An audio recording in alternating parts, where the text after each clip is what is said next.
ओम शांति 25। अच्छा, जो माने प्रथम थर पाई आसीछंती से माने छिड़ा हो जाओ। जो माने प्रथम थर पाई आसीछंती हाथ हला। देखो अधा क्लास तो प्रथम थर आसिला वाला ही अछंती। पछ वाला हाथ हला।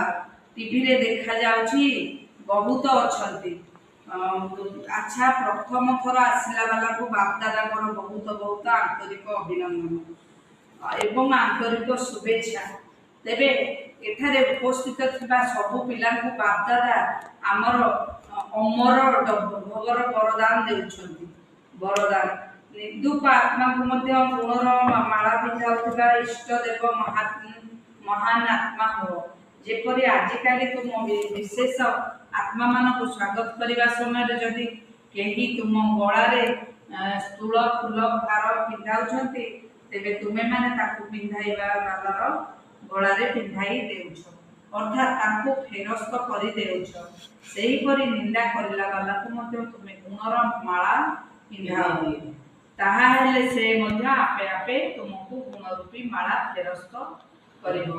काहे कि ना निंदा करिला वाला को गुणर माला पिंधाइबो अर्थ जन्म जन्म पई भक्त करिदेबा।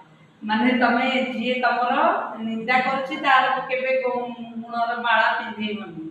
निंदा जो माने करछ से माने भक्ति मार्ग वाला बाबा से कथा कोन आउ बाबा बोलछन तमर जे निंदा करछि ताकू गुणर माला पिंधाओ से तमर जन्म जन्म पे भक्त हेइबो। तमे जतरे पूजे देबो से से तमको पूजा करिबो।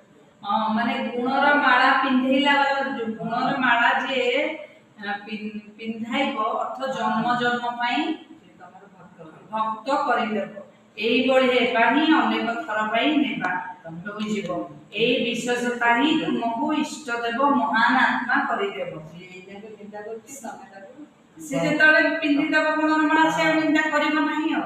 स्लोगान निजर मनोवृत्ति को जदि स्लोगान निजर मनोवृत्ति को जदि सर्वदा श्रेष्ठ एवं शक्तिशाली करिबो तेबे खराब कथा मध्य भलो होई जीवो। अव्यक्त इशारा अशरीरी अथवा विदेही स्थितिर अभ्यास को बढ़ाओ। चारि सेवा कार्य अत्यधिक व्यस्त थाओ। एई बळी समय रे अशरीरी हेबार अभ्यास करी देखो। अर्थात सेवा कहिबो ही बंधन रे बांधी सेवा केबे भी बंधन रे बांधी न थाए।